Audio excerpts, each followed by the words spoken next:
And we're live. Hey y'all.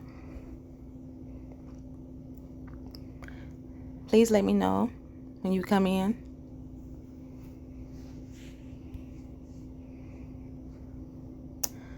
I know y'all ain't used to me going on this late.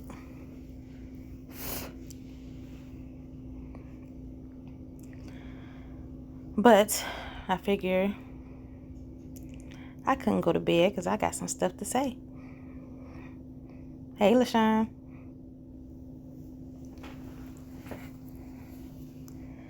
So come on in.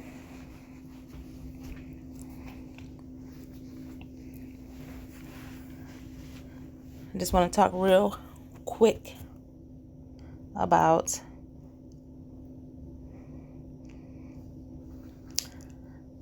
how we be in our own way.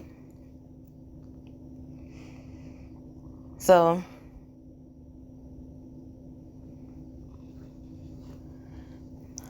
trying to see if a few more people want to come in. I know it's late, but I just had to come on with this. But I'm gonna get started. So my name is Phette Hollins, and I am a writer, and I'm also a life and story coach. I help mainly women find and align with their true selves so that they can show up and share their stories with the world, because life is too short not to, and our stories must be told. So I want to come on here because I posted this meme earlier about how we got to stop taking things personally. And I know it's easier said than done. It's really, really easier said than done. Hey, Cash a Million. And the thing is, like, everything starts with the mind, right? So we have to be careful about what we tell ourselves, which is why we have to be careful about the stuff that we consume, the stuff that we watch on TV. Just the mind is powerful. So the reality is that we're all telling ourselves a story. It's just about what type of story are we telling ourselves. But the problem with that is, more often than not, we're telling ourselves like a negative story. Like, we're too fat, or we don't have big enough breasts, or we got a flat booty, we're like too dark, too light, too whatever. And it all equals to not being enough. So what we do with that is we internalize it, and we think it's true when in reality it's not true. But we take that on and carry it with us forever. We carry that baggage. Like, if you listen to, I always use this analogy. When we listen to Erykah Badu's Bag Lady, of course, when it came out, I understood what the song was about. Hey, Danita. I understood what the song was about, but it wasn't until I started going on my healing journey and getting clear about all of the issues and the trauma that I had that the song became like crystal clear. And then I started noticing that it wasn't just me.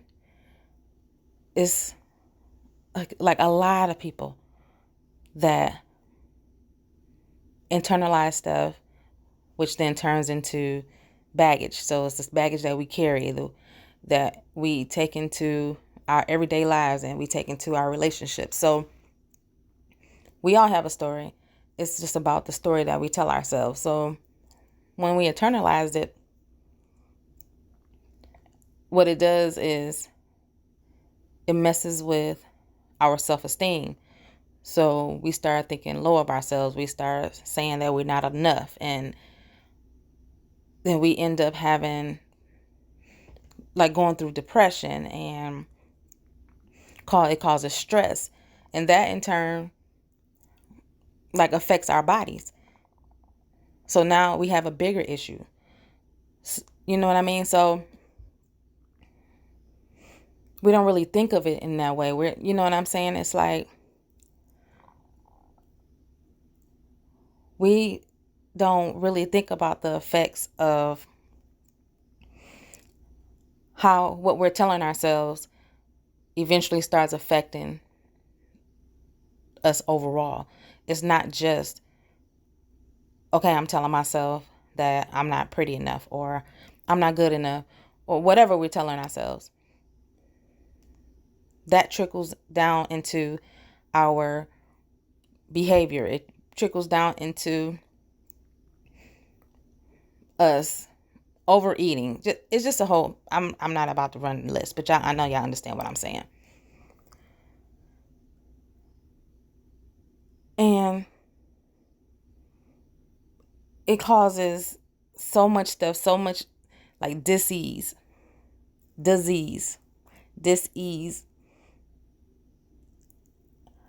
and you really don't really think about how powerful the mind is. All of this comes from something that caused us trauma. It could have been, like, from our childhood, because the thing is, we all have trauma. Every last single person.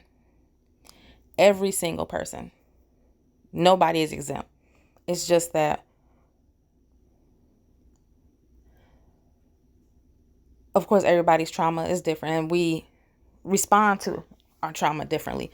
So whereas, let's say somebody was, molested as a kid, or you were abandoned as a child, and it don't even necessarily have to be a child. I mean, you have to be a child, but I'm just saying, this is just an example. What we do is we put up this, like, armor and these defense mechanisms, and we do these things to numb ourselves. So that's why you would see somebody who's like, I mean, I know we've all seen it, or it may be you, but we have that relative that's an alcoholic that drinks all the time. We know those people who do drugs. And so we see those people, and we judge them, because we're just like, we think we're better than that, because we think we're better than them. The thing is, that's their way to cope. We're not really told or taught how to effectively cope with things that cause us pain, things that hurt us. So we're just trying to do things to numb the pain. Do you know what I'm saying? So whereas it's pretty obvious, if you know somebody that drinks incessantly, we could pretty much say that person has issues, that person is going through something. But when it's not so obvious and not so clear, that's when it's hard to decipher. So the reason why I wanted to talk about this is because when I made the post about not taking things personally, it hit home, because I've been taking things personally all of my life. Like, as far back as I can remember, I took everything personally. So being a sensitive person, being, like I said on my post, being an empath, and being able to take in other people's energy and all of that, I was taking shit personally. So what happens is, yes, on the outside looking in, I look like, I had everything together, because it's like, yes, I've always, felt like I was a cute girl. I always felt that way. I always used, have my hair done, have on nice clothes. But in the inside, I had all these insecurities. So when we are out here operating in our trauma, and a lot of us don't know that we operate in our trauma, what we do is project all of that stuff onto other people. So, because we don't know how to cope with it. So we're just trying to make ourselves, feel better, make ourselves look better. So when somebody says to you, you're not pretty enough, or you don't have nice body, you don't have whatever the people are projecting onto you, whatever somebody said to you or done to you that has caused you pain and that you're carrying on and you believe in it because you're internalizing it. That's the way that they feel about you is not your business. Anybody's opinion of you is not your business. And that's the part that we have a hard time with, because we automatically take on what somebody says about us as the truth. And it's not. But that's why I said it's easier said than done, because when somebody that we care about says to us, oh, you'll never be good enough to XYZ, or you'll never be able to do that, or even if they don't say anything to you, people treat you a certain way. You can feel it in your energy when somebody is, not that into you, but they're still spending time with you, and you know what I mean, doing things with you like behind closed doors. We know all of that. We can feel the energy on that. And that makes us feel a certain type of way. But the thing is, how they treat you and how they feel about, how they treat you, we have a responsibility to teach people how to treat us. But since we suffer with low self-esteem and our self-worth and things like that, we tend to accept mediocrity. So we allow abuse, we allow disrespect, we allow people to mistreat us, not realizing that those are projections. It has nothing to do with us. I hope what I'm saying is making sense. Are you guys still here? Hey, Dina. Thank you, LaShawn. But I hope what I'm saying is making sense, because I internalized everything. And sometimes we don't realize it until it's too late. Some people stay stuck. Some people stay sad, depressed for years, and they die being sad, depressed because of what somebody has said about them and what they internalized and believed, because they let someone project onto them their insecurities and their flaws. So there's a book that I read called The 4 Agreements. And this book was very instrumental in changing my mindset. I had already been working on myself and working on my journey when I realized that I had some baggage and some issues and was out here in these streets just being all types of reckless. I read this book and it really brought it home for me that I cannot take any of that personally, because I was telling myself that as long as you're still working on you, Danita, I was telling myself that dudes weren't shit, that everybody cheated, and that I was, I was a commitment phobe. So I wasn't meant to be in a relationship because all the relationships all the people that I knew that were in relationships growing up, nobody was happy. Everybody was just dishonest. Nobody was being real. So that's how I viewed relationships. So I started attracting unavailable people. And I was wondering why. I'm like, one, because like attracts like. You know what I mean? So our energy attracts like energy. We attract who we are, not what we want. So if I'm out here being unavailable to people because I'm saying I'm a commitment phobe, and so I'm out here just jumping in and out of relationships and not committing to anyone. So it's like, why should I expect to attract someone who was looking for a solid relationship when I wasn't really giving of myself to anybody for real? So I attracted abandoners. I attracted people who were in committed relationships with other people. I attracted people who were married. And the reason is because I was unavailable. I was emotionally unavailable to people. So I knew that I had work to do. And then I realized that because I had abandonment issues, I didn't stay anywhere long enough.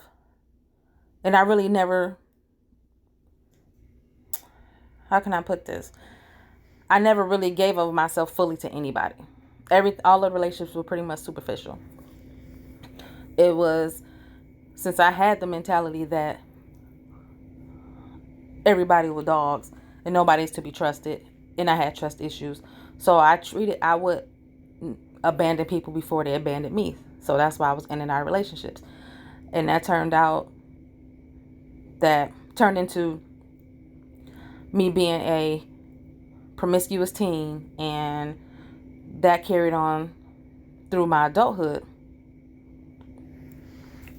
And so at some point I'm just like, this can't be life. Like, this is some bullshit. Subconsciously, I felt like I wasn't worth it. So I was accepting scraps. I was accepting those who were again, because that's what I was putting out. I would, like, no pun intended. That's what I was putting out. But if I was unavailable, I can't expect anybody for me to get any, like, quality people. So I would get into these relationships, not giving of myself fully, just being real. It was just really like topical, superficial relationships. And it wasn't until I was in a relationship.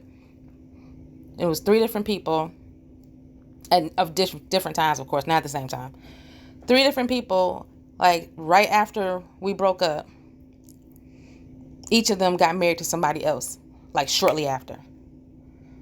I don't mean like a year later, a couple of years later. I mean like weeks, months later. So like the first time I'm just like, okay, whatever. That person ain't about shit. Second time I was like, okay, that's messed up. The third time I'm like, come on now. Really? So that took a toll on my self-esteem. So that the story that I was telling myself was, I'm good enough to sleep with, but I'm not good enough to be with. And so then that took me down a whole another path, and being destructive. See, the thing is that when I made the reference about drugs and alcohol, see, when we see people abusing drugs and alcohol, we can say like, oh my God, that person needs an intervention. But when, like Solange's song Cranes in the Sky, we have to pay attention to people and their patterns. So like how she was saying, she tried to shop it away. She tried to, you know, go all around, travel around the world. We all have our thing that we're trying to do to numb ourselves. And I was numbing myself through sex. And when I realized that that's what I was doing, I had to get to the root as to why and what was going on. So anyway, I had to stop taking things personally, but I didn't learn how to do that until very recently. Some men can't accept your opinion. Oh, okay, Danita. I'm glad you listen. Let me tell you. It's not for them. That I get it. We have to be comfortable with our past before we can expect anybody else to accept it.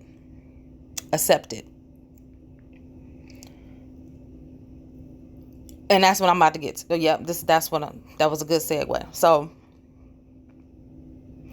it got to a point when I was just like, okay, the story I'm telling myself is a lie. I am worth it. I do want more. So I had to be honest with myself first. I had to stop telling myself, okay, I don't want a relationship, or that I'm a commitment phobe, or that all men ain't about shit. I had to stop telling myself that. So once I stopped telling myself that, I started attracting the right people. But before that, once I owned my story, once I was honest with myself, like, okay, I was, a wild child, because we don't want to admit that. A lot of us don't want to admit that. But I'm like, ain't nothing I can do about that. It's my story. It's done. So once I was comfortable with it, then I'm just like, okay, that's not who I was. I can understand why I was like that. I'm not about to give my life story here, but I will talk about it on another live. But so a few years ago, I got with this guy. This is when the whole not taking things personally hit home for me. When I felt like I had to implement what I learned, what I've been reading, what I've been doing, and put it into action. So I got with this guy, and I'm pretty confident because it's like I've been doing healing work. So, okay, I finally, met this guy who was single. I'm not meeting or attracting married men anymore. I'm not attracting people who are in committed relationships. This person is single. He seemed like he got his head on right, and I was wrong. So I went into the relationship off the rip because I'm happy that I'm healing. I did the work. So, of course, we're getting to know each other, and I tell him about my past.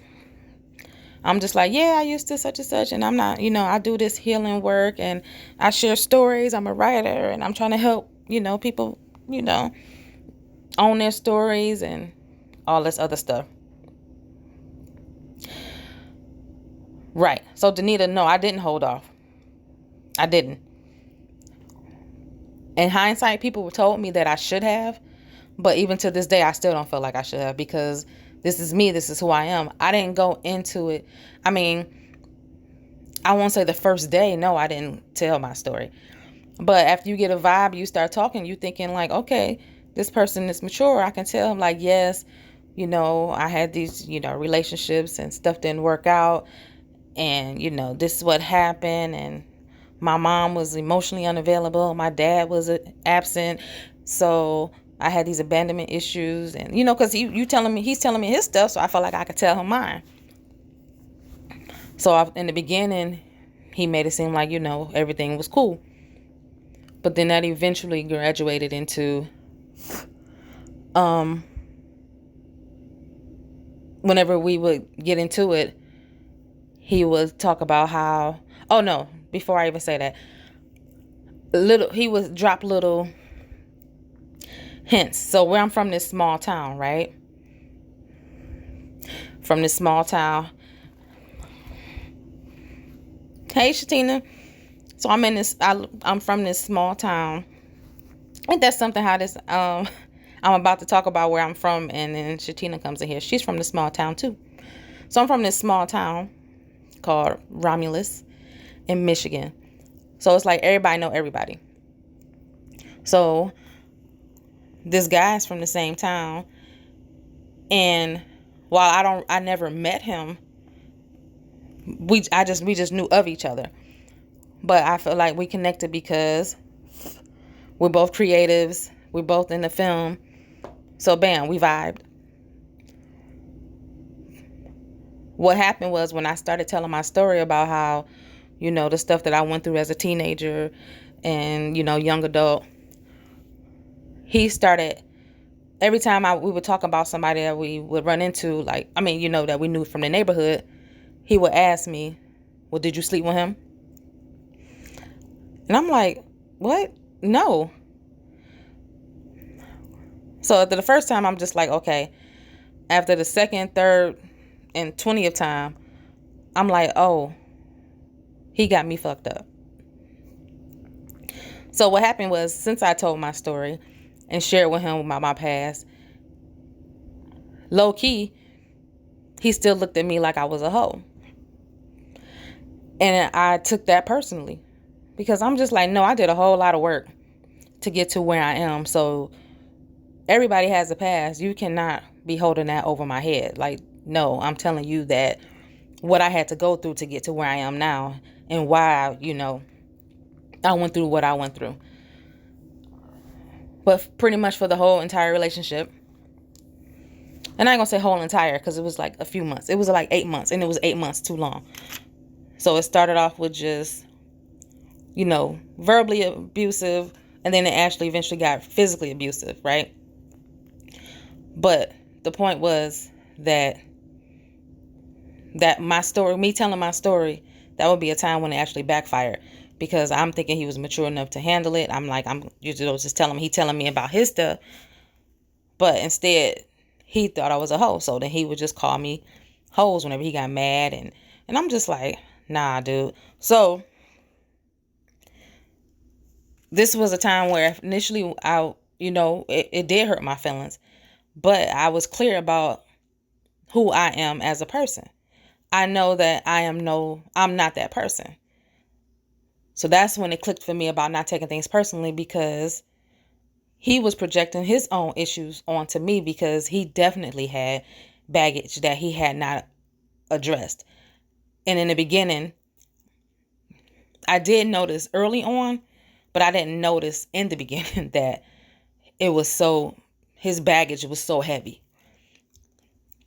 So everybody was just like, yeah, you're not supposed to go off telling him, that this, and that. And I'm like, fuck that. I'm still going to tell my story. And those who is meant for and those who can accept it, they'll stay around. And if they don't, then they're not the right people. But I'm not going to alter who I am or filter who I am because somebody is insecure.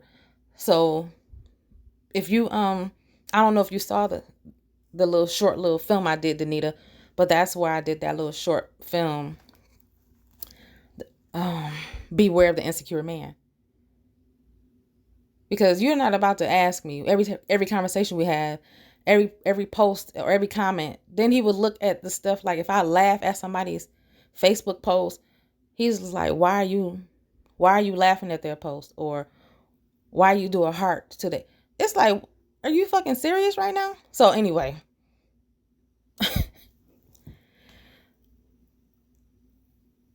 yeah, it's called Beware the Insecure Man. But you have to first be comfortable with your story. And it's important for us to share our stories and not be ashamed of it, because when we are ashamed of our stories and sit on our stories or keep telling ourselves like, oh, I'm not good enough. Oh, I'm not this. I'm not good, pretty enough. I'm not, whatever negative thing we're telling ourselves is keeping us stuck, and it's causing more issues than we think. It's not just what we're telling ourselves in our head. It's trickling over to we're having like migraines and other type of, like I said, psychosomatic issues that we don't really think about. That's because what we're telling ourselves is pretty much like deteriorating us, like for real. You said I did that, and he said I scared him off, but he's still talking too, but we didn't go nowhere. So now I'm over trying to get to know someone. But you can't give up though. So what happened was, when I was jumping in and out of relationships, because all of my adult life I've always been, if I wasn't in a relationship, I was messing around with someone. I like never been single. And all through my journals, since I've been keeping journals since 1995. Before that, but I have all of my journals from 1995. The recurring theme in my journals was or is, I need to be single. I need to be single. But the thing is, for various reasons, we're afraid to be single. So I kept saying, I need to be single. I'm tired of this. I was just tired. But I wasn't tired enough to stop doing what I was doing until it's like that saying for real, when it's like you're sick and tired of being sick and tired. You would know when you're sick and tired of being sick and tired. So it got to the point where I was just like, I'm done with everybody. And then I sat still, and I was not in a relationship with anyone. And then I went through all of the healing work. I went through getting to know myself, getting to love myself, because at the core, I didn't know who I was. Because had I known, I would not have given the majority of the people that I had the time of day. Like for real, like 99% of the people would not have gotten the time of day had I known who I was. So I say that to say, you can take the time to really get to know yourself, like to heal and work on yourself. Because I promise you, once you do, you will start attracting the right people. So after the last relationship that I was in, like immediately after, towards the end of it, I actually met somebody. But it was legit like a friendship, which turned into a relationship with the guy that I'm with now. And that was 2 years ago. But I got with him in the same way. Just like, listen, this is what will happen. I was a promiscuous teen. I did XYZ, blah, blah, blah. And it did not faze him whatsoever. So you're going to have that person who accepts you for who you are. We don't have to alter who we are for anybody. You know what I'm saying? So, hey, Phette Hollins, are you coming home? You said, I'm single now, and it took me to move to do so, start a new journey with my kids. Good, Danita. So, yeah, it's like, when you don't even focus on it, when you focus on yourself, you'll be amazed like the people that you attract. When I tell you, it was the longest journey. All I attracted were, I'm not going to say all the people were bad, because to be honest, it was like I attracted the same type of energy that I was putting out. They were like cool. A lot of them were cool people, but a lot of them we should have just been friends. But for the most part, we all had issues and drama and baggage. And we were out here like, when you don't heal that stuff, you just continually just hurting people. So I was hurting people. I was legit just using people. Just straight up using people. So once you date yourself, start doing stuff for you, start finding out what your likes and dislikes are, I'm telling you, that person is not going to care. I can totally be myself. I can tell the guy I'm with now about everything. I can tell him that how I used to date women, how I was in a relationship. Well, I can't call it a relationship, but I dated a married man. He is not saying things like, "Oh, you ain't," or "you a hoe." None of that, because everybody has a past. But I would not have attracted him had I not done the work. Prior to that, I would let people say certain things about me. And that's, if their opinion about me, that's not my problem. But I had to stop internalizing stuff. So those people who I said got married after we broke up, I let them, I allowed them to make me feel like it was because of me. So they would look at it like, okay, you're a free spirit, you're a wild child. So like I wasn't good enough to be married to. Do you know what I mean? I internalized that. But the story wasn't true. I had to find my own way. So I had to stop using sex as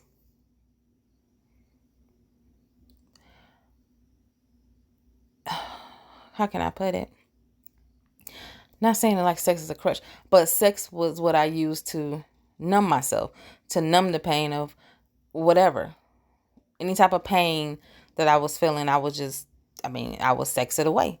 Because I'm not a heavy drinker, still not a heavy drinker. I didn't do drugs. I'm not big on shopping. So I realized that sex was my drug. And I'm just like, why am I doing this? And then I got to the why. Then I was like, oh my God, I have to have respect for my body. So now it's just a whole evolution that's taking place.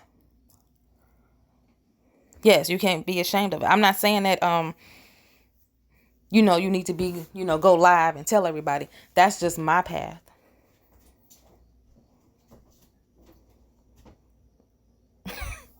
Hi, Rihanna. But where your clothes at? My back itch. I think I got big. Did you take some clothes off? No, they just. This is what you had on? My shorts rolled up. I have to face my past.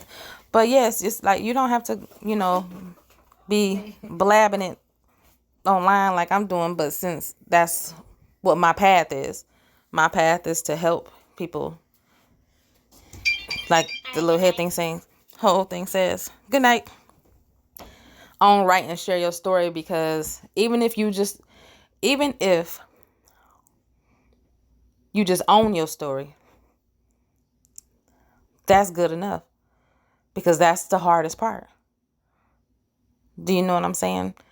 We can't be ashamed of it because it's already happened. And what we tell ourselves is the truth. So our mind is a muscle. Everything starts with the mind. Everything. And so our mind needs exercise just like all the other muscles in our body. So I would say what helped me is I read a lot of affirmations. I journal, dance, listen to music, because there's power in the tongue. So we got to be careful about what we say to ourselves. And I had to be clear. I was just like, what is it that I want? Like, we're not meant to be, we're not here to suffer. Well, we may be here to struggle. So that's legit, like in my cards, in my astrological chart, and everything that I read and what I've experienced. I was meant to go through struggles because I'm supposed to go through them, get through them, and then share how I made it to the other side. That is legit my life's purpose, which is why I write books and why I make movies and films, because I talk about the transformation. People need to hear that. So if people are not telling their stories because they're ashamed, then how is somebody going to know that they can make it out of it? I hope that makes sense. But that's all I wanted to say. That at the end of the day, we believe what we tell ourselves, whether it's right or wrong. So we got to be careful about what we tell ourselves, and we have to get out of our own way. We're not meant to suffer. We we have struggles that we have to get through, because it does make us stronger when we get through it. But we're not meant to suffer. We are here to enjoy life and to be of service and to be a contributing member to society. We're not supposed to be here sad and depressed and worrying about anybody or anything. And that's one thing with me. Even when I was in my 20s, I was never the type that would get so mad that I would, don't you have friends? Or again, it may have been you who will bust out windows and slash tires. Nobody is worth it to me. I've always been a firm believer about that whole, there are a million fish in the sea. I never been hurt or bothered by someone that much that I'm like, oh, even if when somebody cheated on me, I don't fucking care. You know what I mean? And we put so much stock into people to make us feel better or to make us feel a certain way. And we also put so much stock into people and by allowing them to make us feel a certain way. When you think about it, it's like, no, I'm not giving nobody that much power over me, man. No. You really gotta do Jedi mind tricks. I don't want to be sad. I don't want to be depressed. So what am I going to do? I'm going to get myself out of that. If somebody hurt my feelings, made me sad, do whatever, I acknowledge the pain. I write it out. I do whatever I need to do, even if I got to sit with it for a week. But I'm not carrying that on for months because life is too short. I got kids. I got family that care about me. I am not about to sit here and stress or be depressed or sad over somebody that don't give a fuck about me. I'm just not. So when I start looking at stuff in that way, and again, not taking things personally because people got their own ish that they project onto you, it made life easier for me because I don't take it personally. Even if you cuss me out and you say I'm a bitch and I still don't take it personally. Because that's the person's perception. That's their perspective.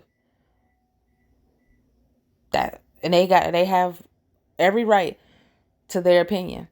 But I'm not internalizing anything anymore, especially if it's negative or harmful. So yeah, that's what I had to say about that.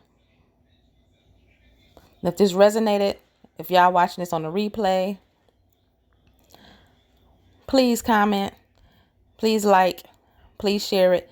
Thank you for sharing, Danita. I really appreciate you because you've always supported me. Hopefully I can meet you in real life one day. Whose is this? That's mine. Can I have it? No? Can I have some? Yes. Share this video, y'all. I'm about to get off of here and do some business stuff before I go to bed. So, do the work. Don't let nobody tell you what you're not. And don't stop until you get there. Bye, y'all.